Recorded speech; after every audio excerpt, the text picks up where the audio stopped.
became queen. The announcement was met with unease. This was because of her long and complicated. Camilla gave an order. Why didn't it matter? William had already moved, making it irrelevant before anyone could stop him.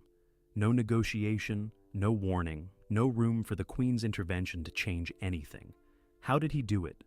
What does it say about who really holds power in the royal family?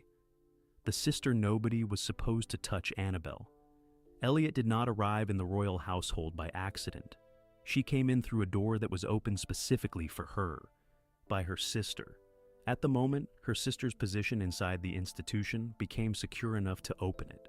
When Charles married Camilla in April 2005, the relationship between the two women was already close in the way that sisters who have remained genuinely connected through complicated adult lives tend to be close, not performative closeness. The real kind, built on shared history, mutual loyalty, and the particular bond that forms between siblings who have watched each other navigate difficulty from nearby. Camilla trusted Annabelle more than almost anyone outside of Charles himself, and trust inside the British royal family has a way of becoming employment. Annabelle Elliot was already an established interior designer when her sister's royal connection elevated her profile. Her work before the royal household had been well regarded in the specific circles that care about traditional English country house design. She had clients, she had a reputation. She was not an unknown quantity being handed a job she had not earned. But the scale and the prestige of what came after Charles and Camilla's marriage was categorically different from anything she had previously worked on. She was hired by the Duchy of Cornwall. That appointment gave her access to some of the most significant private properties in Britain. The Duchy's portfolio stretches across 135,000 acres of English land and includes properties in Cornwall, the Isles of Scilly, Devon, Somerset, and beyond. Holiday cottages, farm properties, historic buildings maintained to a standard that reflects the Duchy's position as one of the most valuable private estates in the country. Annabelle worked across all of it. The financial relationship was documented publicly in the Duchy's annual accounts. That transparency is one of the features of how the Duchy of Cornwall operates. Its accounts are published.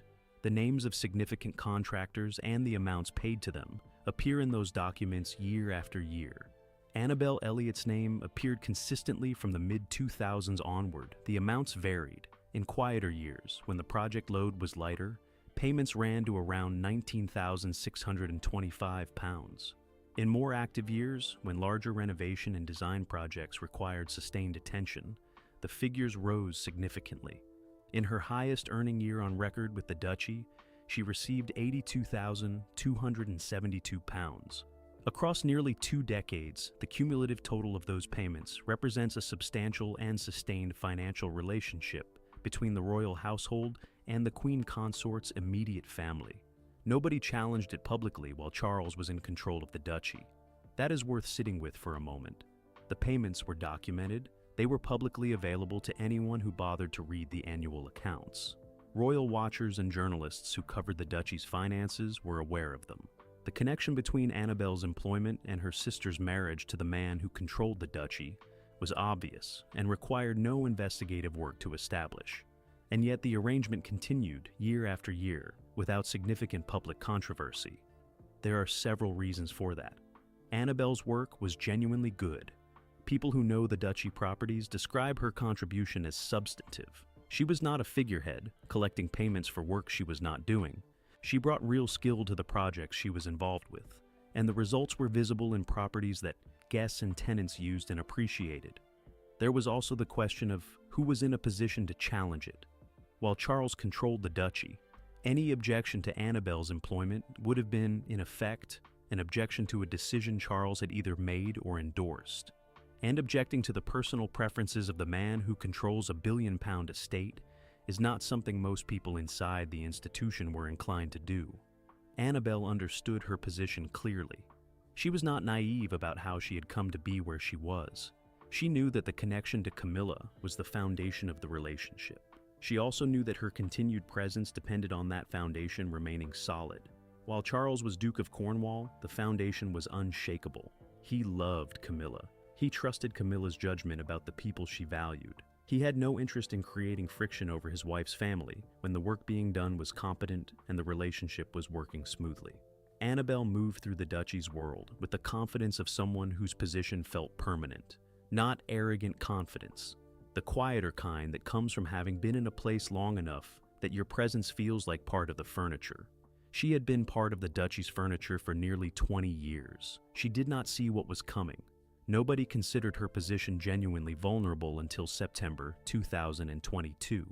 That was the month Queen Elizabeth II died, the month Charles became King Charles III, the month William automatically became the Duke of Cornwall, inheriting control of the estate and everything connected to it, including the payroll, including every contractor relationship, every employment arrangement, every financial connection that had been built during his father's decades of control, including Annabelle Elliot. The moment William became Duke of Cornwall, Annabelle's position shifted from untouchable to uncertain in the space of a single afternoon. She did not know that yet. The transition happened so fast and with such enormous amounts of other news surrounding it that the specific implications for individual arrangements inside the duchy were not immediately visible. But William knew. He had been thinking about the duchy for years, about what it was, what it should be, and who should be part of it when it was his. He had opinions that predated his inheritance of it, formed views about how a billion-pound estate should be run, and by whom. Annabelle Elliot did not feature in those views, not because of personal animosity, not because her work had been bad, because she was Camilla's sister, and in William's vision of his duchy, the people around him would be people he had chosen, not people his father's wife had brought with her. The question was never whether Annabelle would go. The question was when, and whether Camilla could do anything to stop it. The Queen's order, and where it came from. Camilla knew the risk before William took the duchy. She is not someone who misses implications. 30 years of navigating the most scrutinized institution in the world had made her exceptionally good at reading situations before they fully developed. She could see a threat forming on the horizon long before it arrived at the door. She saw this one clearly. The moment Charles became king and William became Duke of Cornwall, Annabelle's position changed. Camilla understood that immediately. She did not need anyone to explain the mechanics of it. She had watched how William operated closely enough to know that the duchy under his control would not look like the duchy under Charles's control. She moved to protect her sister before William moved to remove her. Her first approach was direct. She raised the matter with Charles in the weeks following his accession. The conversation was not framed as a demand. Camilla is too experienced a navigator of difficult conversations to frame things as demands when requests carry less resistance. She presented it as a practical question. Annabelle had been doing excellent work for the duchy for nearly 2 decades. The relationships she had built with the properties and the teams managing them were valuable. Continuity had institutional merit. She was making the case for Annabelle's retention in the language of institutional good sense rather than personal loyalty. Charles listened. He was sympathetic. He also had very limited formal authority over the duchy. It belonged to William now. What Charles could do was make his preference known to his son. He did that. William received his father's expression of preference and noted it. He did not change his position. Camilla escalated. The second approach was more direct than the first and came through a different channel. She contacted William's household directly, not William himself, the senior members of his staff who managed the administrative and operational side of his affairs, the people whose job it was to translate the Prince of Wales's intentions into institutional action. The message she communicated was clear. Annabelle's arrangement with the duchy should continue. The Queen Consort considered her sister's contribution to the estate valuable and her continued involvement appropriate. She expected that the transition of the duchy to William's control would not result in changes to arrangements that had functioned well for nearly 2 decades. It was as close to a directive as Camilla could issue without making it an explicit order. Inside the palace hierarchy, a communication of that nature from the Queen Consort carries weight. It is not something that can be casually set aside or ignored without consequence. It represents a formal expression of preference from the king's wife, which in the ordinary workings of a royal household commands a level of institutional deference. William's team received it. They did not act on it. The non-response from William's side was itself a response. In royal household communications, silence is never neutral.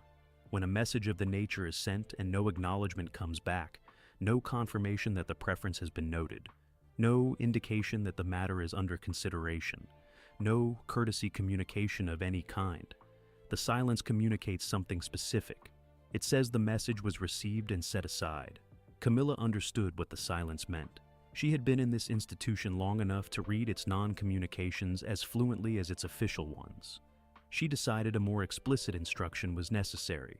The order, when it came, was communicated through a senior member of the royal household, not directly from Camilla herself, not in writing, in the specific way that instructions of this sensitivity are always delivered inside the palace, through a trusted intermediary who could convey the weight and origin of the instruction without creating a documentary record that could later become a source of institutional embarrassment. The instructions were simple. Annabel Elliott's arrangement with the Duchy of Cornwall was to continue. The transition of the duchy to the Prince of Wales's control did not alter the existing relationship. Anyone involved in the administration of the duchy's contractor arrangements was to proceed on that basis. It was delivered with the implicit authority of the Queen Consort behind it. It was an order, in everything but the technical use of that word. The person who received it was in an impossible position. They were part of the duchy's administrative structure. They reported ultimately to the Duke of Cornwall, who was now William. But the instruction they had just received came from the Queen Consort, the wife of the king, which placed it at a level of the royal hierarchy that could not simply be dismissed. They did what anyone in that position would do when caught between two competing authorities. They went to William. They told him what Camilla had instructed. They told him through which channels the instruction had come and what the specific content of it was. They told him they were looking for guidance on how to proceed. William's guidance was unambiguous. Do nothing on the basis of that instruction. The duchy is mine. Decisions about the duchy are mine. No instruction from outside my household changes that. He said it calmly, without anger, without drama. And then he told them what he actually wanted done. Camilla learned within days that her order had been received, acknowledged, and set aside. Not circumvented quietly, set aside. With William's explicit knowledge and explicit instruction. That was a different thing from being ignored. Being ignored suggests the instruction did not reach the right level. Being set aside by the person who controls the institution you were trying to influence means it reached exactly the right level and was considered and rejected. William had not ignored her. He had heard her, understood her, and decided her instruction did not apply to his duchy. She went back to Charles. This conversation was harder than the first one. She was no longer making a practical case for Annabel's retention. She was telling Charles that his son had effectively overridden a request she had made through proper channels, and she needed Charles to intervene more directly. Charles's response to that was more complicated than his response to her first approach. He could not simply instruct William to comply. The duchy was William's. That was a constitutional reality. A king cannot direct his son to manage his own estate in a particular way, simply because the king's wife has a preference about it. What he could do was speak to William directly, father to son, not king to duke. He did that.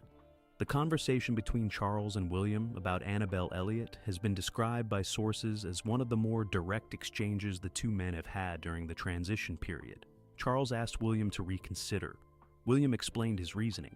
He was building his duchy around people he had chosen. That was not a statement about Annabel's competence. It was a statement about his right to determine his own professional environment. He was respectful, he was clear, and he did not change his mind. Charles returned to Camilla without the outcome she had needed, and William moved to make the decision final before any further intervention could arrive. William's move and how he made it. William did not announce it. There was no letter sent to Annabel Elliott explaining that her services were no longer required. No formal termination of contract delivered through official duchy channels with language carefully constructed to soften the impact. No press release, no palace spokesman briefed to manage the story before it became one. What happened was quieter than any of that, and in its quietness, considerably more final.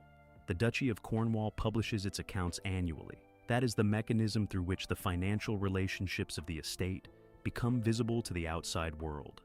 Contractors, payments, arrangements of all kinds appear in those documents with a regularity that royal watchers and journalists who cover the duchy's finances have learned to treat as a reliable record of who is connected to the estate and how.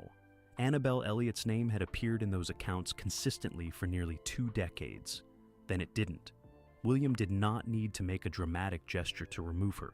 He simply did not renew the arrangement, did not instruct anyone to make contact about continuing the relationship into the new era of duchy management, did not include her in the planning conversations about the estate's direction that he began holding with his own people in the months following his inheritance of the title. He removed her the way you remove someone from a guest list, by not putting their name on the new one. The first indication that something had changed came when the duchy's accounts for the period following William's inheritance were reviewed by people who track these things closely. Annabelle's name was absent. Royal watchers who had noted her consistent presence in previous years flagged the absence almost immediately, not as a confirmed story, as a question, as a detail that required explanation. The explanation, when it came through reporting by people who cover the royal family professionally, was straightforward. Since Prince William took over as Duke of Cornwall, Annabelle Elliott was no longer on the payroll. No drama attached to that sentence. No suggestion of conflict or confrontation. Just a name that had been there and was no longer there. But the people paying attention understood what the absence meant. The timing of William's action was not accidental. He moved during a window when Camilla's ability to respond effectively was at its most constrained.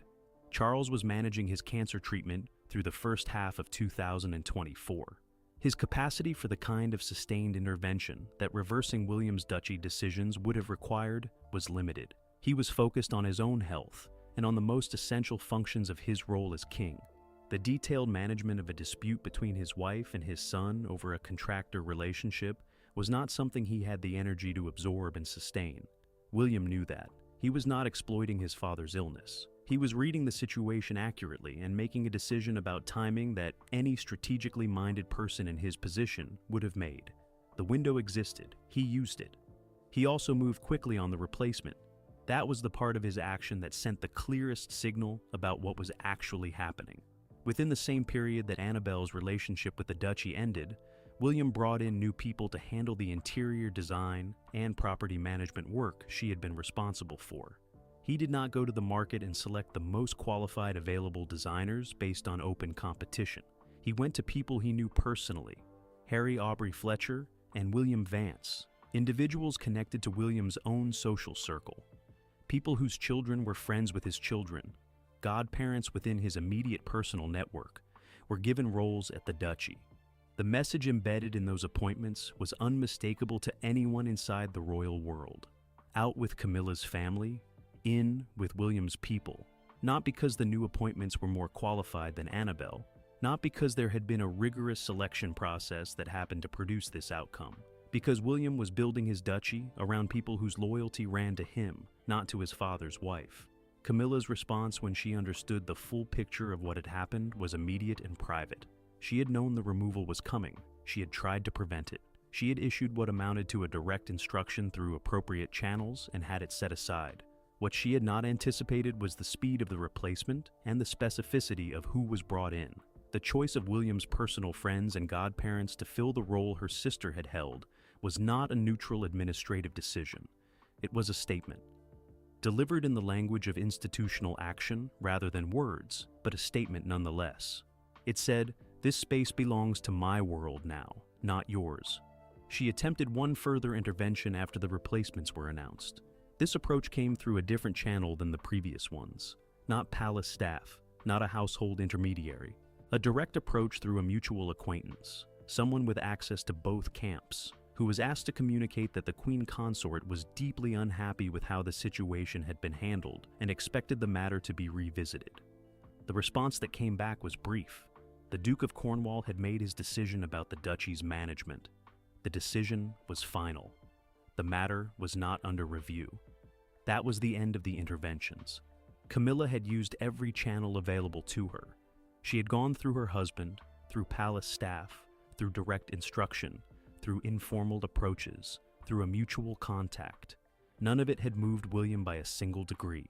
The completeness of his action is worth examining. William did not simply remove Annabelle from the payroll. He removed her and immediately replaced her with people who embodied the alternative he had been building toward. He closed one door and opened another in the same motion, making the new arrangement so quickly established that revisiting the old one would have required dismantling something he had already built. That sequencing was deliberate. By the time Camilla's final intervention arrived, there was nothing left to reverse. The new people were in place. The working relationships had begun. The duchy was already operating under a different model. He had not just removed Annabelle Elliott. He had made her removal irreversible before anyone could stop it. That is not the action of someone reacting to a situation. That is the action of someone who had been planning this for a long time and executed it at precisely the moment when the conditions were right and the resistance was weakest. The palace absorbed the outcome without public comment. No official statement acknowledged what had happened. No royal spokesman addressed the change in Annabelle's status or the circumstances surrounding it. The duchy's accounts told the story, and the palace left them to tell it without addition or interpretation. That silence was its own kind of confirmation. The institution had watched William move against the Queen Consort's explicit wishes within his own domain, and had chosen not to intervene publicly in the outcome, which meant, in the language the palace uses when it wants to communicate something without saying it, that the institution had accepted what William had done. He had won, cleanly, finally, without leaving a thread for anyone to pull. And Camilla, for the first time in years inside an institution she had spent decades making herself essential to, had lost something she could not recover. The fallout inside the palace. The days following William's move were described by sources inside the palace as tense in a specific and sustained way. Not the explosive tension of an open confrontation. The British royal family does not do open confrontations. It does something quieter and in many ways harder to navigate. A tightening of the atmosphere, a stiffening of interactions between people who are required to occupy the same institutional spaces while privately processing something that has not been acknowledged publicly and will not be. That is what settled over the palace in the weeks after Annabelle's removal became an established fact. Camilla's reaction moved through identifiable phases. The first was anger, private, contained, directed primarily at the people around her rather than outward. She was furious with the outcome and with the process, not because she had expected William to be accommodating toward her family indefinitely. She had understood for years that his duchy would eventually be his in a way that excluded inherited arrangements. What she had not expected was the completeness of his disregard for her intervention. She had issued what amounted to a direct instruction. She had used every channel available to her. She had involved Charles. She had made her position unambiguous. And William had set all of it aside without visible difficulty. That completeness was what the anger was really about, not the outcome alone, the ease of it, the degree to which her intervention had failed to slow him down even slightly. The second phase was calculation. Camilla shifted from processing the outcome to assessing its implications. What had William's action established? Where did this leave her inside the institution? What did it signal about the boundaries of her authority as Queen Consort relative to the authority William was accumulating as the future king? The answers to those questions were not comfortable. She had discovered, in the most concrete possible way, that her title did not extend her influence into domains William had claimed as his. The duchy was his. His decisions about the duchy were final. Her preference about those decisions, communicated explicitly and at the highest level available to her, had counted for nothing. That was important information, and Camilla, whatever else she is, has always been good at incorporating important information into her understanding of her situation. Charles's position in the fallout was genuinely difficult. He had tried to support Camilla. He had spoken to William on her behalf. He had made his preference known in the most direct way available to him, as a father, rather than as a constitutional actor with authority over the duchy. William had heard him and held his position. That left Charles in the space between his wife and his son without the capacity to resolve the tension between them. He could not instruct William to reverse the decision. He had no constitutional standing to do so. He could not tell Camilla her concern was unfounded. He had seen the decision play out and knew her concern was entirely founded. He did what he has done throughout the most difficult periods of his reign. He absorbed the tension and continued functioning. He did not take sides publicly. He did not make statements that would have been reported as either endorsing William's action or criticizing it. He moved through his duties with the discipline of a man who has had a lifetime of practice at carrying things that have no clean resolution. but sources close to Charles describe the period as one of the lonelier ones of his reign, caught between the woman he loved and the son he was preparing to hand everything to, unable to satisfy either without failing the other. William's camp absorbed the fallout with something approaching satisfaction, not cruelty, not pleasure in Camilla's discomfort specifically, but the specific satisfaction of an operation that had been planned carefully, executed cleanly, and concluded exactly as intended. The people around William had watched him navigate the situation with a precision that confirmed something they had believed for years. He was not going to be a king who allowed personal relationships to compromise his professional judgments. He was not going to inherit the duchy and leave it populated by arrangements he had not chosen, because the alternative required a difficult conversation. He had the conversation. He held his position. He moved. That was the template. And the people building the next reign around him took note of it. Anne watched from a careful distance. She had known about the duchy's situation. William had kept her broadly informed, as he does with matters where her judgment is useful to him. She had not inserted herself into the specific decisions about Annabelle. That was his domain, and she respected that boundary clearly. But she had an opinion, and in a private conversation with William after the fallout had settled, she shared it. She told him he had handled the execution well, that moving quickly and making the replacement appointments immediately had been the right tactical decision. It had foreclosed the possibility of reversal before the reversal could be organized. She also told him something more measured, that winning this way came with a cost, that Camilla would not forget it, that the relationship between them, already complicated, had calcified around this outcome in a way that would shape every interaction they had for the remainder of Charles's reign and beyond. William said he understood that. Anne said she believed him. She also said understanding a cost and being prepared to carry it were different things, and that he would find out over time which one he had actually signed up for. Annabelle Elliot has not spoken publicly about any of it. She has maintained the silence that the situation required and that her position made unavoidable. Speaking publicly about her removal from the duchy would have required her to either criticize William, which would have damaged her sister's relationship with the future king, or accept the outcome in terms that would have looked like surrender. She chose silence. It was the only option that preserved any dignity. People who know her describe the experience as genuinely painful. Nearly 20 years of work, of relationships built across properties she had shaped and improved, ended without ceremony or acknowledgement. She had given the duchy something real. It had not been enough to matter when the balance of power shifted.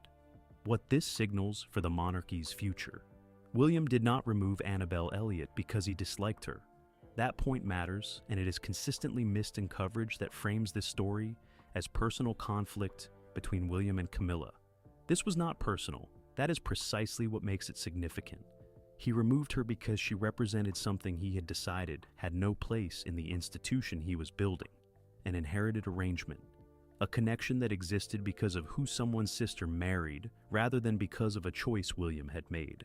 A thread running from the previous era into his own that he had not put there and had not agreed to carry. He removed that thread, cleanly. Finally, and in doing so, he established something that will define his reign before it has officially begun. The Duchy of Cornwall was the test case. Every future king needs one. A moment early in the accumulation of real authority where he demonstrates, through concrete action rather than stated intention, what kind of ruler he intends to be, what he will tolerate and what he will not, whose interest will be served by his decisions and whose will not. William chose the duchy. He chose Annabelle Elliot. He chose the moment when Camilla's intervention was at its most explicit and her capacity to enforce it was at its most limited. The choice was not accidental. He wanted to establish, in the clearest possible institutional terms, that his professional world would be his, that no relationship, however senior its source, could place people in his orbit without his consent. That principle, demonstrated once with this clarity, does not need to be demonstrated again. Everyone inside the palace now knows where the line is. For Camilla, the implications extend beyond Annabelle. She has lost something more significant than her sister's paycheck. She has lost the assumption that her position as queen consort gives her meaningful influence over William's decisions. That assumption was always more fragile than it appeared, It depended on William's deference, and William was never going to defer to Camilla on matters of substance, not given the history, not given who he is and what he is building toward. But assumptions, even fragile ones, provide a kind of psychological security. The security of believing that your title and your relationship to the reigning monarch give you weight in the institution's internal conversations. Camilla no longer has that security. She knows now, concretely and irreversibly, that when her interests conflict with William's intentions inside his own domain, her interests will not prevail. That knowledge changes how she will operate going forward. More carefully, more aware of the limits of her authority, less inclined to use channels that William has now demonstrated he will simply route around. For Catherine, this outcome represents something different. She did not insert herself visibly into the duchy situation. She was present in William's thinking throughout, as she always is, but she did not appear in the story publicly or through the institutional channels where the action happened. That restraint was itself a form of participation. By not appearing, she allowed William to own the decision entirely, to be seen as acting from his own authority rather than from a partnership that might have made the action look like a coordinated campaign against Camilla. But Catherine understood what the outcome established. She had been present for every conversation William had about the duchy and about the principles he intended to apply to it. The removal of Annabelle was not a surprise to her. It was the execution of something they had discussed together long before it happened. When William becomes king, Catherine will be queen consort. The decisions about who surrounds them, who works for them, who benefits from their patronage, those decisions will be made jointly. That is already how their partnership operates. Annabelle's removal was a preview of that partnership in action, quiet, coordinated, effective. The broader signal for the monarchy's future is about accountability. William has said explicitly in contexts where he was speaking candidly that accountability is at the heart of everything he and Catherine do, that they want the monarchy to be known for doing well and benefiting others, that the institution needs to earn its place in modern Britain rather than simply occupying it. Earning a place means being able to justify the people and the arrangements that surround the crown. It means not having contractor relationships on a billion-pound estate that exist because of who someone married, rather than because of open selection and demonstrated merit. Annabelle Elliott's arrangement could not be justified in those terms. Not because her work was poor, because its origin was the wrong kind of origin for an institution trying to move toward accountability and away from the old boy arrangements that have damaged royal credibility for decades. William saw that clearly. He acted on it. Pull back and look at the full shape of what has happened. A woman spent 20 years building a position inside the royal household through her sister's marriage.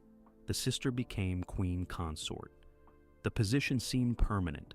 Then the duchy passed to the next generation, and everything built on the previous generation's personal loyalties was reconsidered. That is not a story unique to Annabelle Elliott or to this particular royal family.